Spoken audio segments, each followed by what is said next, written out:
कम करूँ। नमो नमः मित्र, प्लीज संस्कृत से चैनल में आप सभी का पुनः हार्दिक स्वागत एवं अभिनंदन करती हूँ। जैसा कि आप लोगों को पता है कि हम लोग सीटेट के प्रैक्टिस सेट लगा रहे हैं। आज व्याकरण के प्रश्नों को लेकर उपस्थित हुए। आइए प्रश्नों को हल करते हैं, क्योंकि समय बहुत कम है और कुछ लोगों के पास डाटा भी बहुत कम होता है, तो उनको ध्यान में रखते हुए थोड़ा जल्दी फास्ट बोलेंगे, क्योंकि हमको फटाफट रिविजन जैसा कि थंबनेल पे लगा हुआ है करना है। तो हम प्रश्नों की व्याख्या भी जल्दी ही देखेंगे। चलिए, पहला प्रश्न है, भानवे अत्र का विभक्ति प्रथमा विभक्ति, द्वितीय विभक्ति, तृतीय अथवा चतुर्थी। यहाँ पर देखिए चतुर्थी दिख नहीं रहा होगा, हम थोड़ा सा छोटा करके दिखाते हैं आपको। ये देखिए चतुर्थी, तो प्रथमा है, द्वितीय है कि तृतीय है या चतुर्थी है। जो भानवे रूप है, ऐसे भानवे, ये कौन से विभक्ति में बनता है? तो ये आपका चतुर्थी विभक्ति में, कौन से विभक्ति में बनता है? चतुर्थी विभक्ति में बनता है। और भानु शब्द उकारांत पुल्लिंग है। भानु शब्द कैसा है? तो उकारांत, उ शब्द से इसकांत होता है, उकारांत पुल्लिंग। अगर ये भी पूछ ले परीक्षा में तो ये भी आप लोग बता सकते हो, ध्यान में रखिए। चलिए दूसरे प्रश्न पर आते हैं। प्रश्न संख्या 2 कह रहा है, पितरी अत्र किम वचनम। पितरी शब्द है, इसमें क्या वचन है? एक वचन है कि द्विवचन है कि बहुवचन है? एते सर्वाणी की सभी वचन है। तो पितरी शब्द देखिए सप्तमी के एक वचन में बनता है। सप्तमी के होता है में, जैसे पिता में पिता, पित्रम, पित्रा, पित्रे, पितु, पितु, पितरी है पिते, पिता, पित्रम, पित्रा, पित्रे, पितु, पितु, पितरी। सप्तमी के एक वचन में बनता है, इसलिए एक वचन का रूप है, ये एक वचन में होता है रूप। ऑप्शन नंबर ए आपका सही होगा। चलिए अगले प्रश्न पर आते हैं। प्रश्न संख्या 3। प्रश्न संख्या 3 कह रहा है, राजा इति पदे का विभक्ति। राज्ञा इति पदे का विभक्ति। प्रथमा विभक्ति, सप्तमी विभक्ति, तृतीया विभक्ति अथवा एते सर्वाणी। तो राज्ञा इति पद में कौन सी विभक्ति होती है? राज्ञा पद में, इसको थोड़ा सा जूम करते हैं। राज्ञा जो पद बनता है, जो राजा का जो रूप चलता है, जो पद बन रहा है, वो राज्ञा शब्द जो बन रहा है, ये क्या प्रथमा में बन रहा है, क्या सप्तमी में बन रहा है, क्या तृतीया में, क्या चतुर्थी में बन रहा है? किसमें बन रहा है राजा? तो आपका ये तृतीया में बनता है। ठीक है, कहाँ बनता है? तृतीया में बनता है। राजा का जो विभक्ति है वो तृतीया विभक्ति के एक वचन में बनता है। राज्ञा है ना।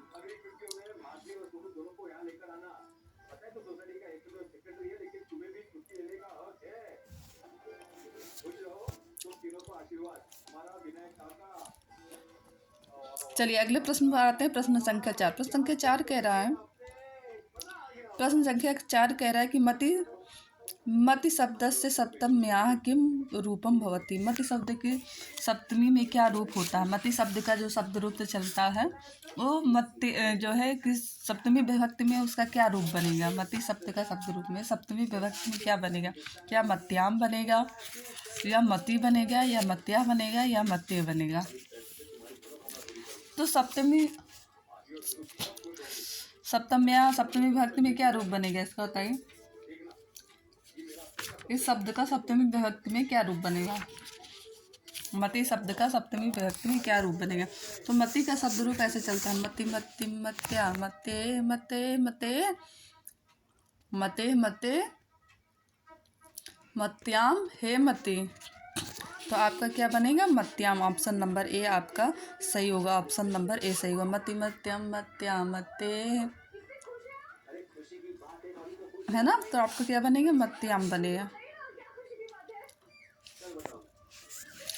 ऑप्शन नंबर आपका ए सही होगा। चलिए अगले प्रश्न पर आते हैं। प्रश्न संख्या 5।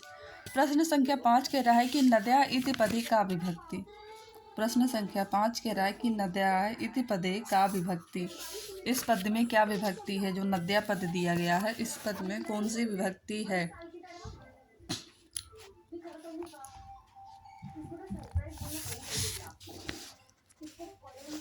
कौन सी विभक्ति है बताइए। एक मिनट, स्क्रीन पे थोड़ा दिक्कत हो रही है, इसको थोड़ा सा मैनेज करिएगा आप लोग। बार लॉक हो जाए 25। ठीक है, चलिए बताइए। अगला प्रश्न है आपका प्रश्न संख्या 5। प्रश्न संख्या 5 कह रहा है, प्रश्न संख्या 5 कह रहा है नद्या इति पदे का विभक्ति। नद्या जो रूप बना है, नदी शब्द का जो नद्या ये रूप बना है, इसमें कौन सी विभक्ति है? क्या प्रथमा विभक्ति, क्या द्वितीय विभक्ति, तृतीय विभक्ति, क्या पंचमी है या सप्तमी है? और लास्ट में क्या है?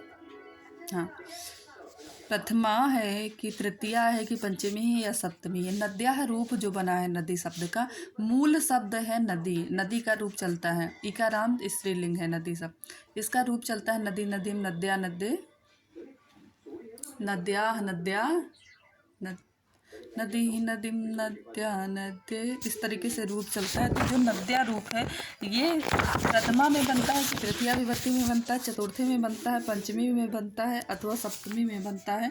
ये कहाँ रूप बनता है? तो जो नद्या है ना, ये आपका प्रथमा के बहुवचन में रूप बनता है। कहाँ बनता है? आपका प्रथमा के बहुवचन में। ऑप्शन नंबर ए आपका सही हो जाएगा।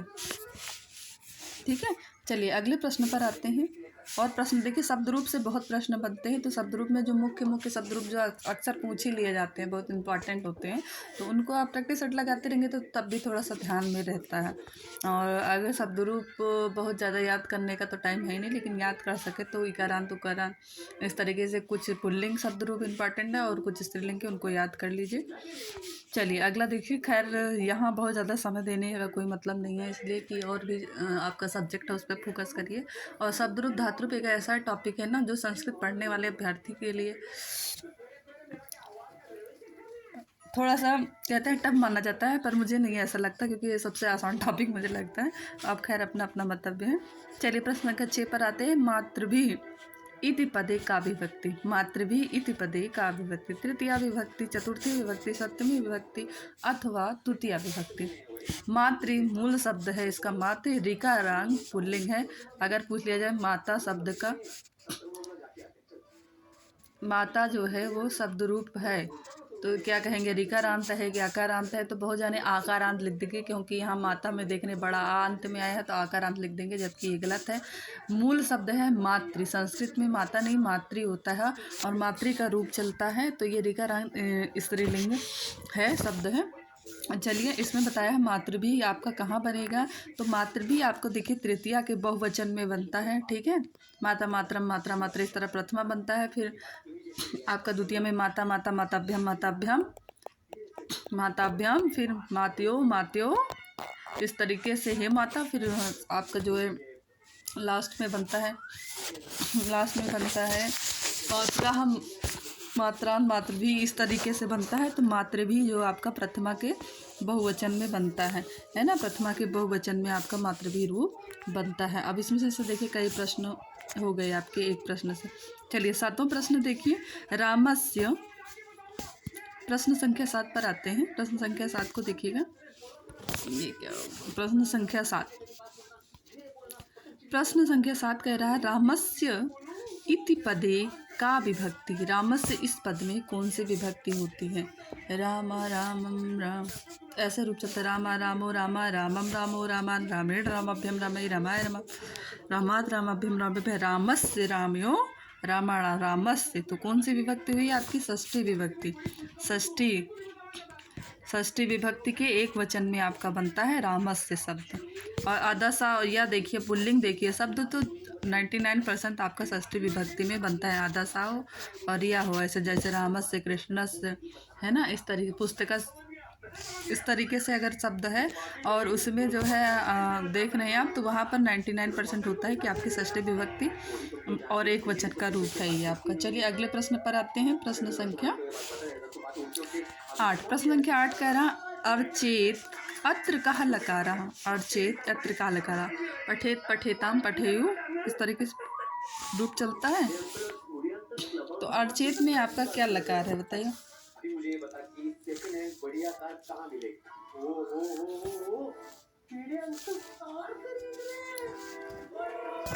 तो चलिए कह रहा है, ऑप्शन को देख लेते हैं हम लोग। यहाँ कह रहा है कि क्या लट लकार है? बिल्कुल नहीं है लट लकार, क्योंकि लट लकार का रूप कैसे चलता है? पढ़त, पढ़ता, इस तरीके से। क्या लिंग लकार है? क्या लोट लकार? लोट लकार अर्थक होता है पठत, पठतम, पढ़ंत, पट, पढ़तम, पढ़त, पठान, पठाओ, पठाम, इस तरीके से लोट लकार होता है। उसके बाद कह रहा लिट लकार, तो लिट भी काट दो भैया, क्योंकि देखिए आधा सा हमने कहा था लिट लकार की पहचान है कि बीच में जैसे पठिष्यति है, पठिष्यति पठिष्यति पठिष्यति, इस तरीके से आधा सा, चाहे ये वाला आधा सा हो चाहे ये वाला आधा सा बीच में दिखे, तो आपका 99% होता है कि लिट लकार है। तो यहाँ पे आधा सा तो दिख नहीं रहा, तो लिट लकार और ये भी काट दीजिए, ये भी नहीं है। ठीक है, अब आपका क्या बचा, लोट लकार बचा।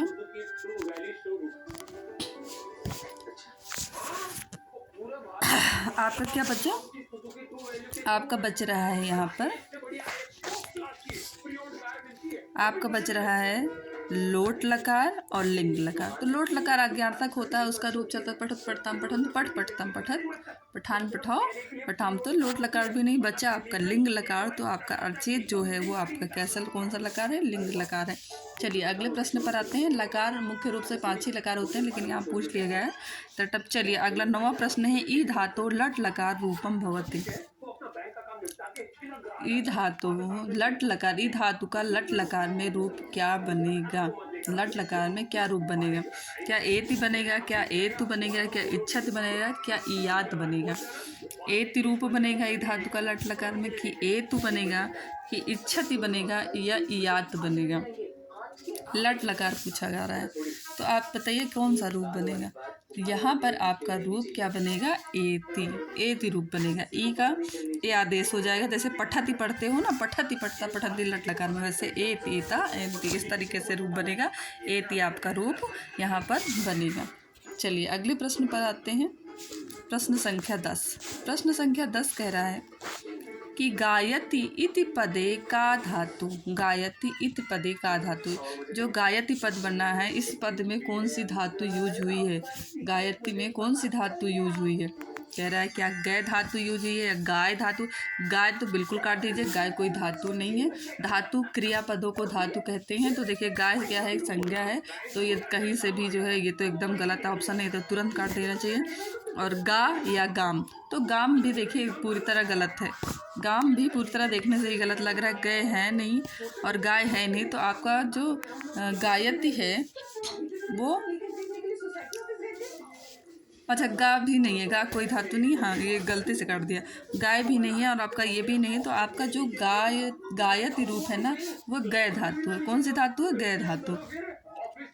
गय का आय, ए का आय हो जाता है ना, आय हो जाता है आयाति संधि में, तो आय होकर के रूप बना है। गायति गायता गायंती, गायस गायता गायत, इस तरीके से रूप आपका बनता है। चलिए अगला प्रश्न देखिए, प्रश्न संख्या 11।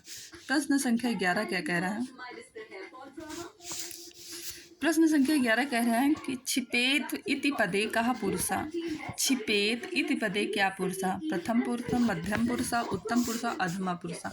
आप सभी जानते हो कि संस्कृत में 3 पुरुष होते हैं, प्रथम पुरुष, मध्यम पुरुष और उत्तम पुरुष। प्रथम पुरुष सबसे पहले, फिर उत्तम पुरुष बीच में होता है और मध्यम पुरुष सबसे लास्ट में होता है। हम लोग शब्द रूप जो याद करते हैं वो 3 वचन में होते हैं और 3 पुरुष में होते हैं, उन्हीं में हम लोग धातु रूप, शब्द रूप कह रहे थे, धातु रूप उन्हीं में याद किए जाते हैं।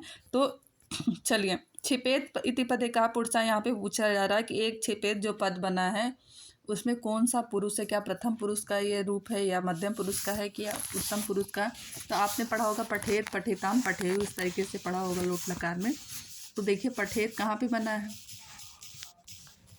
पठेत कहाँ पे बना है, पठेत पठेताम पठेयु पहला दूसरा और तीसरा चलता है। तो यहाँ पर हाँ पूछ रहा है आपका कि ये कहाँ पर बना। तो देखिए छिपेत, पठेत पठेताम पठेयु, प्रथम पुरुष, फिर बीच में मध्यम पुरुष आता है, तो प्रथम पुरुष का ही ये रूप है। तो अगर पूछा छिपेत या पठेत या कुछ भी पूछ ले इस तरीके से एत करके, तो आप प्रथम पुरुष ही लगाइएगा, और पूछ ले कौन से पुरुष का रूप है तो आप प्रथम पुरुष ही लगाइएगा। चलिए अगले प्रश्न पर आते हैं। प्रश्न संख्या 12। प्रश्न संख्या 12 कह रहा है कि अति इति पदे कह लकारा, लट लकारा, लिट लकारा, लंग लकारा अथवा लोट लकारा। जो ये अति पद इति पदे का लकारा, इस पद में जो अति रूप है इस पद में कौन सा लकार है, लट लकार है, लिट लकार है, लंग लकार है या लोट लकार है।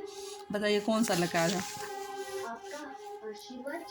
तो जो है इसमें लट लकार, जैसे पठत भी होता है ना, वैसे अत्र इस तरीके से रूप चलता है। तो इसमें आपका कौन सा लकार है? लट लकार, यानी वर्तमान काल के लिए लट लकार मतलब वर्तमान काल होता है, वर्तमान काल के लिए का ये रूप है। चलिए अगला प्रश्न देखिए, प्रश्न संख्या 12 हो गया, प्रश्न संख्या 13। प्रश्न संख्या 13 कह रहा है कि गरहतु अत्र कह लकारा। गरहतु इसमें कौन सा लकार है? आज के जो शब्द रखे गए हैं वो लकारों और शब्द रूप और धातु रूप पर ही आधारित है, क्योंकि शब्द रूप धातु रूप जो पूछे जाते हैं उससे हमने सोचा कि एक वीडियो में आपको शब्द रूप और धातु रूप जो इम्पॉर्टेंट है जो पूछे जा सकते हैं, जहाँ गड़बड़ियाँ हो सकती हैं, वो आपको उपलब्ध करा दिया जाए। और ये मैटर मेरे पास उपलब्ध था तो मुझे लगा कि शायद देना चाहिए आप लोगों को। चलिए, गरहतु अत्र कह लकारा, तो पठतु पठताम पठन्तु इस तरीके से रूप बताया। तो ये इसमें कौन सा लकार है बताइए? गरहतु इसमें कौन सा लकार है? क्या लंग लकार है, क्या लोट लकार है ना? क्या पूछ रहा है कि या तो लंग लकार है कि लट लग, कहाँ पे आ गए हम लोग? प्रश्न संख्या 13 पे थे ना। प्रश्न संख्या 13 देखें, कह रहा है क्या लंग लकार है यहाँ, क्या लोट लकार है, क्या लिट लकार है, क्या लट लकार है। देखिए सबसे पहले मैंने कहा था कि आधा सा कहीं देखिए, चाहे ये वाला सा बीच में आधा सा दिखे तो आप लिट लकार मानिए। तो देखिए यहाँ आधा सा कहीं नहीं दिख रहा तो इसको लिट हटा ही दीजिए। फिर हमने क्या कहा था कि कहीं आ देखिए, उस किसी धातु के आगे आ लगा, जैसे अपठत, तो आप वहाँ पर लंग लकार की ओर जाइए। तो यहाँ आ दिख नहीं रहा है तो आप लंग लकार काट दीजिए, इसका मतलब लंग लकार का ये नहीं है। अब आपका बचा लट और लोट। लट में इस तरीके से पठती पठता ई की मात्रा आगे आती है, ऐसे तिप तस्दी ई की मात्रा आती है ना, तो यहाँ पर वो भी नहीं दिख रहा है। अगर आपको नहीं भी पता है तब भी आप लोट लकार लगा लेंगे अगर इस तरीके से भी हल करेंगे तो।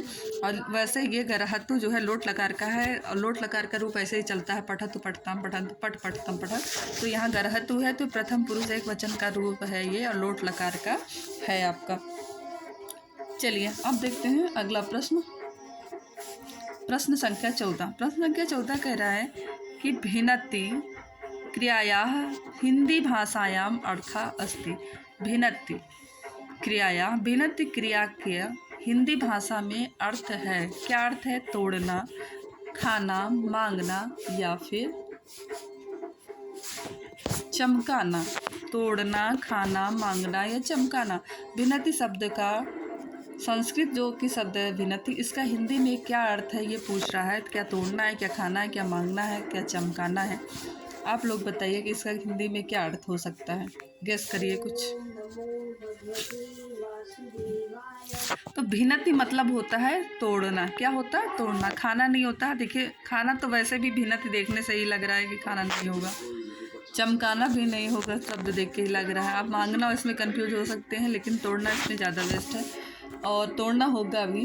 चलिए अगले प्रश्न। देखो प्रश्नों को काटते कैसे, प्रश्नों को जब आप नहीं आ रहा है तो उन परिस्थितियों में आप उस प्रश्नों को हल कैसे करते हैं, ये टेक्निक आप सीखिए। क्योंकि कंपटीशन एग्जाम में क्या है कि आप बहुत पढ़े भी हैं, कई बार ऐसे कुछ प्रश्न आ जाते हैं।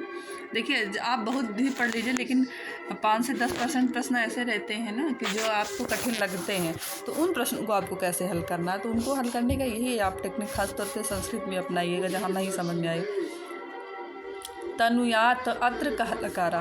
तनुयात्र अत्र कह लकारा। अब देखिए याद है हमने सबसे पहले क्या कहा था कि आधा सा देखिए, आधा सा होगा तो लीट लकार होगा। यहाँ आधा सा नहीं है, इसका मतलब लीट लकार पहले काट दीजिए।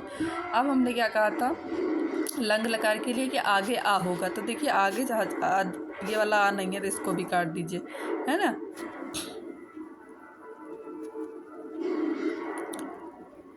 अब लोट लकार के लिए हमने कहा था इस तरीके से पठतु पठताम पठन्तु पठ पठतम, इस तरीके से रूप चलता है। तो देखिए ये लोट लकार भी नहीं है।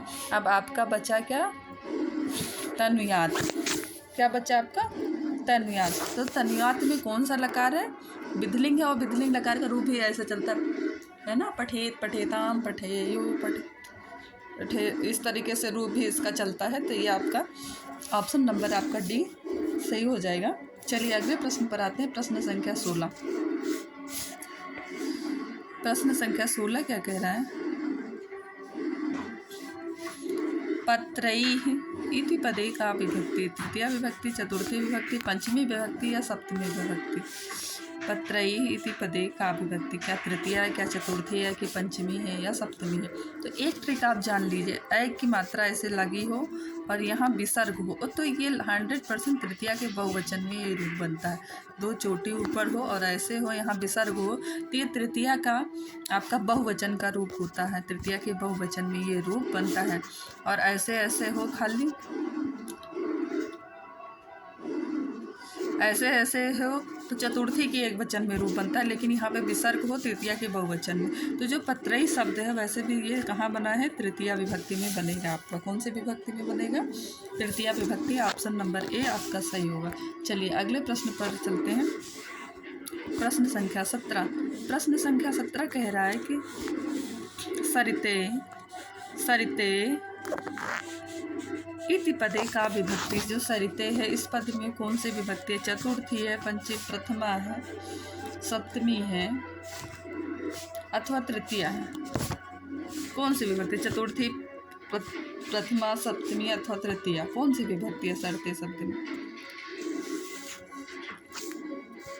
तो देखो ऐसे रूप चलता है, ए के 56, ए के और 56। एक चीज़ याद रखिए, ए का मतलब है कि ये जो हम बता रहे हैं आपको ट्रिक, ये 99% ही लागू होगा, हर जगह नहीं लागू होगा, हर जगह ना लागू। एक का मतलब होता है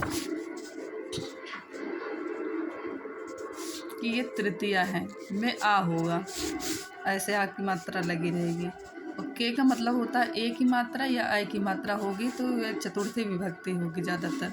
और 56 का अर्थ होता है कि ये दोनों एक ही जैसे होते हैं। तो यहाँ पर देखिए ए की मात्रा आपको दिख रही है, तो यानी ये चतुर्थी के एक वचन में रूप बनेगा आपका, चतुर्थी के एक वचन में।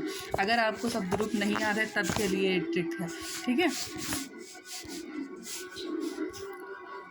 तो कहाँ बनेगा आपका, ये चतुर्थी के एक वचन में ये रूप बनेगा। अच्छा, ये रूप जो हमने बताया है, ये शॉर्ट ट्रिक जो बताई है, देखिए हर जगह जब आपको नहीं समझ में आए ना तब ये आप ट्रिक लागू करिए, क्योंकि 99% ये सही होता है, ये सच है।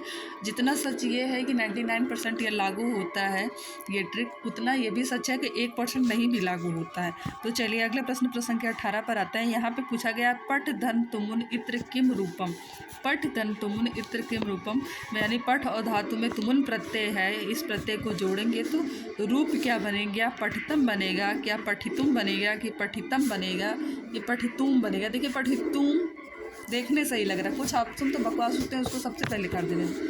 पठितम भी नहीं, क्योंकि तुम है तो तुम ही बनेगा, अंत में प्रत्यय जुड़ते हैं अंत में, तो देखिए देखने से भी लग रहा है हिंदी में भी पढ़े होंगे, तो आपका ऑप्शन नंबर बी यहाँ पर सही हो जाएगा। और यहीं पर हम अपने वीडियो को समाप्त करते हैं। पुनः उपस्थित होंगे हम प्रत्यय से संबंधित कुछ इम्पॉर्टेंट प्रश्नों को लेकर के। ऐसे धीरे धीरे जितने भी व्याकरण के टॉपिक हैं जो पूछे जा सकते हैं सेटेट में, और उनसे जो इम्पॉर्टेंट बनते हैं क्वेश्चंस, उनको लेकर के मैं अभी सोच रहे हैं कि इधर 5 से 10 दिन में ये व्याकरण वाले प्रश्नों को, इम्पॉर्टेंट प्रश्नों को करा दिया जाए, ताकि आपको थोड़ा बहुत इसका रिवीजन हो जाए। देखो वही प्रश्न तो नहीं आएंगे, लेकिन उस टाइप के आएंगे, तो आप शायद जो ट्रिक मैं बताऊंगी शायद वो आपके लिए लाभप्रद हो।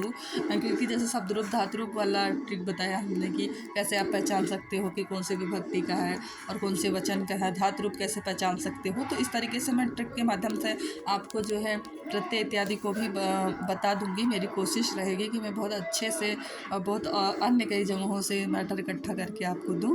और तो चलिए वीडियो को यहीं समाप्त करते हैं। और आपको मेरा वीडियो अच्छा लगा हो तो चैनल को लाइक, सब्सक्राइब एवं शेयर अवश्य करिएगा, क्योंकि आपका एक शेयर मेरा मनोबल बढ़ाता है और मुझे और अच्छा और बेस्ट करने के लिए उत्साहित करता है। तो आप ये मान के चलिए कि एक मोटिवेशन का काम होता है। यदि आप मेरे चैनल पर किसी वीडियोज़ पर मेरे सब्सक्राइबर हो जाते हैं, लाइक्स ज़्यादा हो जाते हैं, तो मैं बार बार उसको देखती हूँ और मैं कोशिश करती हूँ कि थोड़ा और अच्छा ये शायद आप लोगों को भी होता होगा कि आप किसी चीज़ को कर रहे हो और उसमें आपको पॉजिटिव रिस्पांस मिलेगा तो आप और बढ़िया करने का प्रयास करते हो।